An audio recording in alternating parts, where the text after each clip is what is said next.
Hello friends, চলে এসেছি তোমাদের সঙ্গে আরও একটা ব্লগ শেয়ার করতে। আমি যে রিসর্টে উঠেছি জলদাপাড়ায়, সেই রিসর্টের নাম হলো দেবরানী গ্রিনউড রিসর্ট।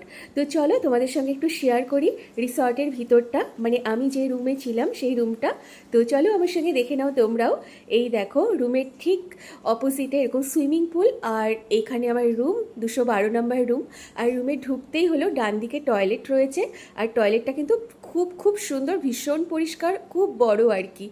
তো এরকম একটা ওয়েস্টার্ন টয়লেট রয়েছে। আর তারপরেই ঢুকে তোমরা দেখতে পাবে সামনেই এরকম বড় কিং সাইজের বেড। আর বেডের ঠিক অপোজিটে রয়েছে একটা এরকম বড় মিরর। আর তার পাশে রয়েছে একটা এরকম ওয়ার্ড্রপ। আর তার পাশে রয়েছে বেড, আর বেডের ঠিক উল্টো দিকে রয়েছে এরকম টিভি ইউনিট রয়েছে। আর তারপরে রয়েছে এই যে টি কফি এসব খাওয়ার ইনগ্রেডিয়েন্টস প্লাস টিপট। আর তার সামনে রয়েছে এরকম একটা ছোট্ট সোফা আর সেন্টার টেবিল।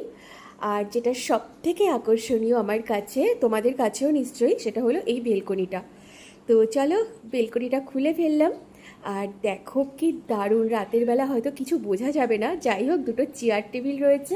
আর সামনে কিন্তু পুরো চা বাগানের ভিউ, রাতের বেলা জাস্ট এরকমই দেখাচ্ছে, সামনে একটা মন্দির আর এরকম। তো কেমন লাগলো জানিও, ভালো লাগলে কিন্তু লাইক কমেন্ট শেয়ার করো আর ফলো করো।